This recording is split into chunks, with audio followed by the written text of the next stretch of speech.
عمر فاروق، عثمان غنی، مولا علی اللہ سے نہیں ڈرتے تھے؟ ان سے بڑھ کر اللہ ڈرنے والا کون تھا حضور کے بعد؟ تو یہ سند تو اللہ نے دے دی۔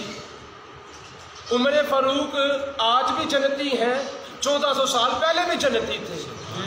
بلکہ اگلی بات کروں، ازل سے جب روحیں بنی اس وقت بھی عمر فاروق جنتی تھے۔ تم ان کو دائرہ اسلام سے نکالنا چاہتے ہو، تم پہلے انہیں قرآن سے نکال کر دکھاؤ۔ وہ قرآن انہیں مومن کہہ رہا ہے۔ اب خوف الہی کا معاملہ کیا ہے حضرت عمر فاروق رضی اللہ تعالیٰ عنہ کا؟ جب خلافت ملی رو رہے ہیں اور ارشاد کیا فرماتے ہیں کہ اگر فرات کے کنارے بکری کا بچہ بھی کچھ پیاسا مر گیا تو کل اللہ عمر سے پوچھے گا، اللہ عمر سے پوچھے گا۔ یہ ہے خوف الہی حضرت عمر فاروق رضی اللہ تعالیٰ عنہ کا۔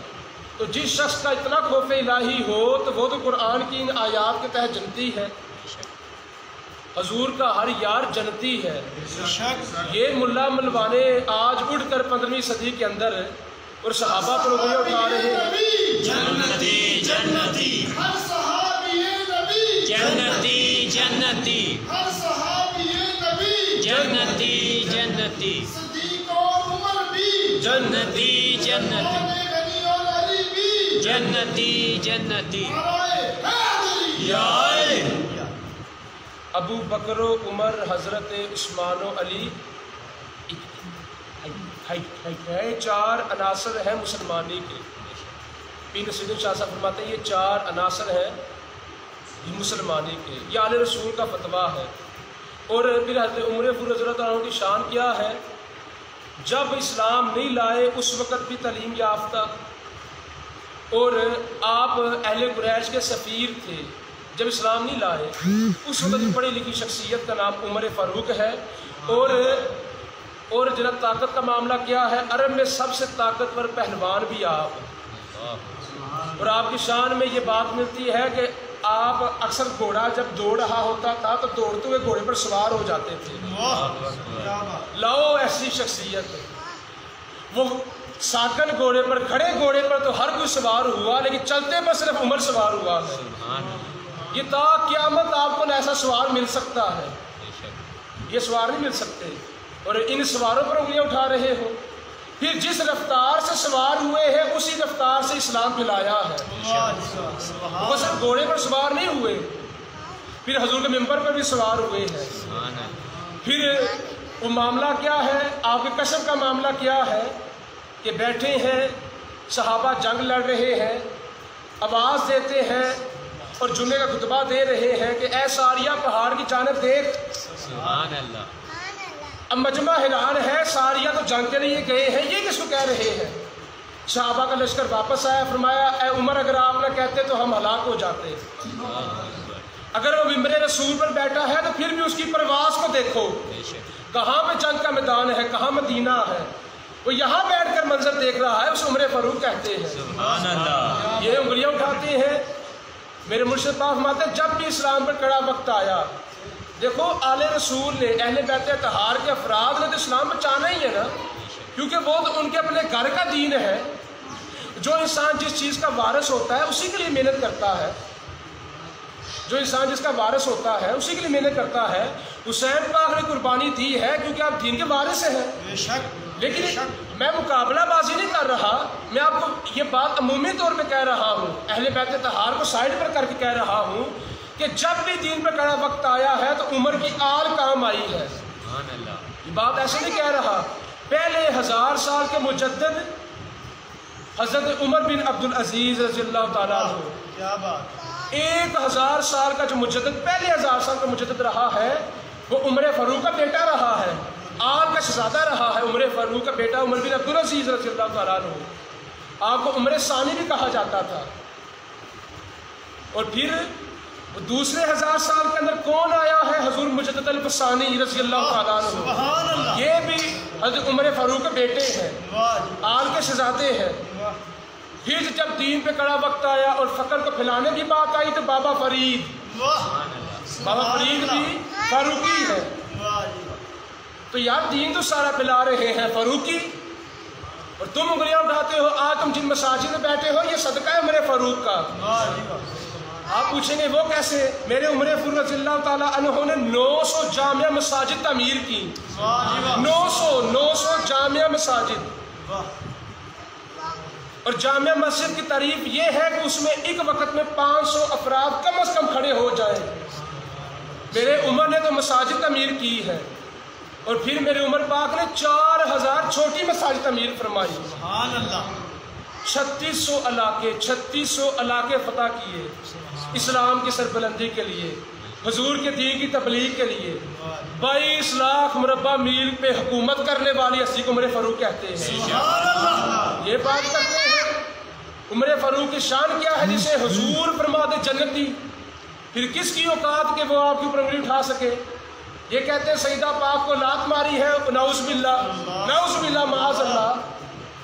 اس کا مطلب علی کی کو تم شیر خدا بھی کہتے ہو, مشکل کشا بھی کہتے ہو, حاجت روا بھی کہتے ہو, تو پھر اس کا مطلب علی کی شیر خدائی پیچھے رہ گئی اور عمر نے لات بھی مار دی. خبیثوں یہ کیسا الزام ہے؟ اور آپ کو پتہ ہونا چاہیے اگر نکاح پڑھانے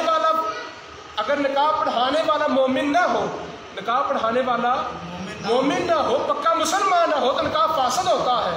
نکاح فاسد ہوتا ہے. میرے حسین کا نکاح پڑھانے والا عمر فاروق ہے. جب وہ جو بادشاہ کی بیٹی آئی نا, وہ یہ مال غنیمت میں گرفتار ہو کر, تو حضرت عمر فاروق رضی اللہ تعالیٰ عنہ نے مولا علی کے ساتھ مشاورت کی کہ علی میں چاہتا ہوں کہ یہ اب حسین پاک کے نکاح میں جائیں. آگے دنیا کی شہزادی تھی, اب دین کی شہزادی بنانا چاہتا ہوں. مولا علی موجود ہے, سب موجود ہے, لیکن نکاح پڑھانے والی ہستی کا نام عمر فاروق ہے. جب نکاح پڑھایا ہے اس نکاح کے بعد بھی حسن حسین آئے ہیں. وہ نکاح کے بعد امام زین العابدین اور دیگر سارے جو آپ کی یاد چلی ہے. اس لیے بات کو سمجھیں, اگر نکاح پڑھانے والے کے ایمان میں اگر شک کریں گے تو نکاح کے اوپر بھی شک جاتا ہے. یہ پتہ نہیں کہاں سے آج کے ملا اٹھ کر آپ کے اوپر انگلیاں اٹھا رہے ہیں. یہ سب الزام ہے سیدنا فاروق اعظم رضی اللہ تعالیٰ عنہ پر. بہتان عظیم ہے. یہ تو اللہ کے ہاں جواب دہ ہوں گے انشاءاللہ. ادب کیا ہے؟ پیر نصیر شاہ صاحب فرمایا کرتے تھے, آپ فرمایا کرتے تھے کہ میں عمر فاروق عثمان غنی کا ادب اس لیے نہیں کرتا بلکہ ادب اس لیے کرتا ہوں کہ وہ حضور کے ادب شناس تھے. بارگاہ مصطفیٰ کے آداب کا ان کو پتہ تھا کیسا ادب ہے. حضرت عائشہ صدیقہ رضی اللہ تعالیٰ عنہ جب آپ کا آخری وقت قریب آیا, آپ کو وہ فیروز نامی خبیث نے وہ خنجر مارا, زخمی کر دیا, تو اپنے بیٹے کو آپ نے بلایا اور کہا بیٹا ایسے کرو, میرا آخری وقت ہے, میرا دل چاہتا ہے کہ میں اپنے یاروں کے ساتھ لیٹوں, میں اپنے یاروں کے ساتھ لیٹوں, تو تم ایسے کرو کہ جا کر وہ سیدہ عائشہ صدیقہ رضی اللہ تعالیٰ عنہا سے پوچھو کہ مجھے اجازت ہے وہاں دفن ہونے کے لیے. آپ کے بیٹے گئے عائشہ صدیقہ رضی اللہ عنہا سے پوچھا کہ اے امی جان, یہ ام المؤمنین کا, یہ امیر المؤمنین کا یہ عرض ہے, گزارش ہے, درخواست ہے, اپیل ہے. آپ نے کہا کہ وہ جگہ تو میں نے اپنے لیے رکھی تھی لیکن میں اب جگہ عمر کو دیتی ہوں. جب آپ کے بالکل آخری لمحات آئے, بیٹے نے آ کے بتا دیا تو آپ نے کہا بیٹا کیونکہ ابھی تو میں وہ خلیفہ ہوں, ہو سکتا ہے کہ آپ نے میرے عہدے کی وجہ سے کہہ دیا ہو کہ جگہ عمر کو دیتی ہوں. ایسے کرو جب میں مر جاؤں تو مجھے جب تم وہ کفن پہنا چکو تو پھر میرا جنازہ پڑھا کر چارپی عائشہ کے دروازے پہ رکھ دینا, پھر پوچھنا کیا اجازت ہے عمر کو دفن ہونے کے لیے.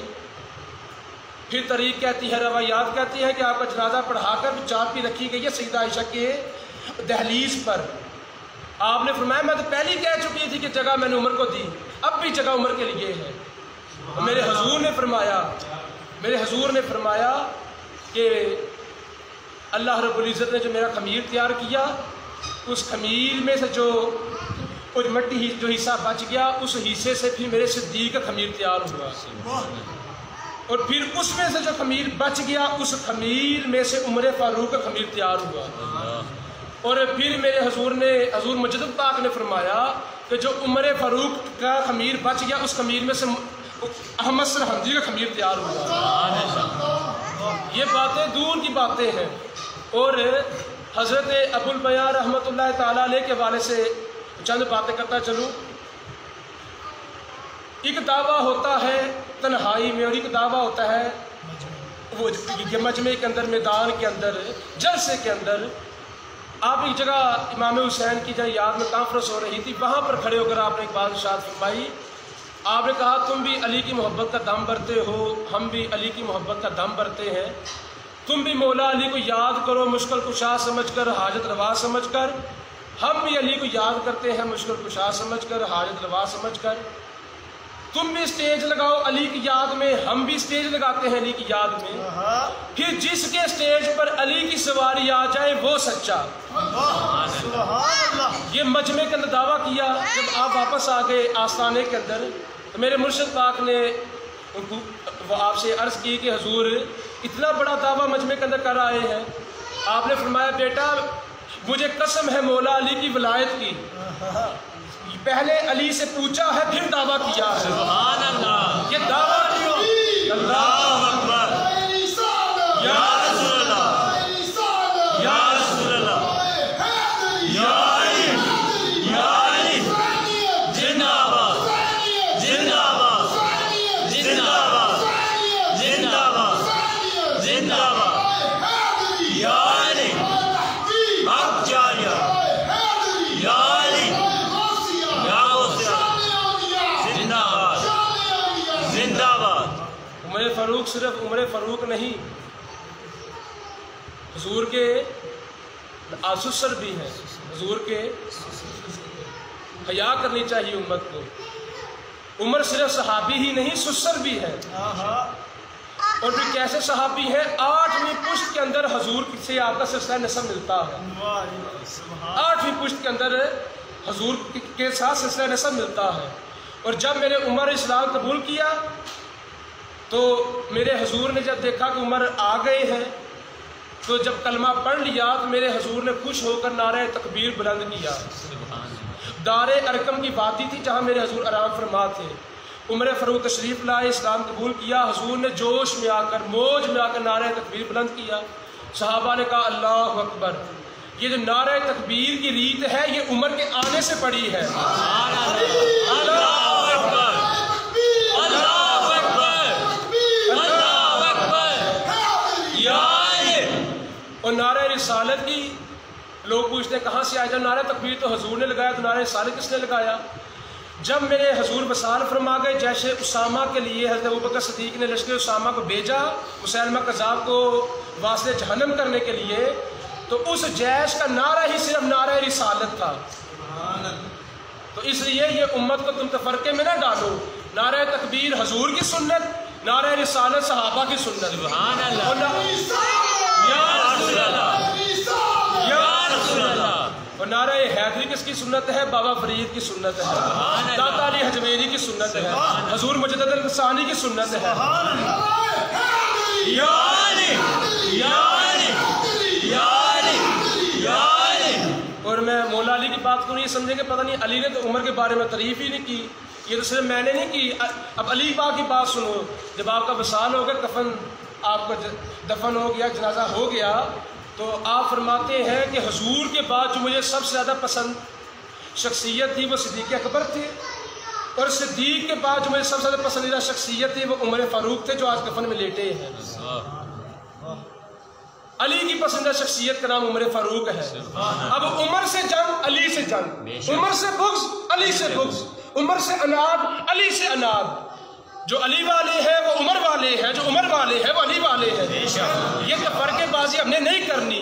حضور کے سارے یار افضل۔ آپ پوچھیں گے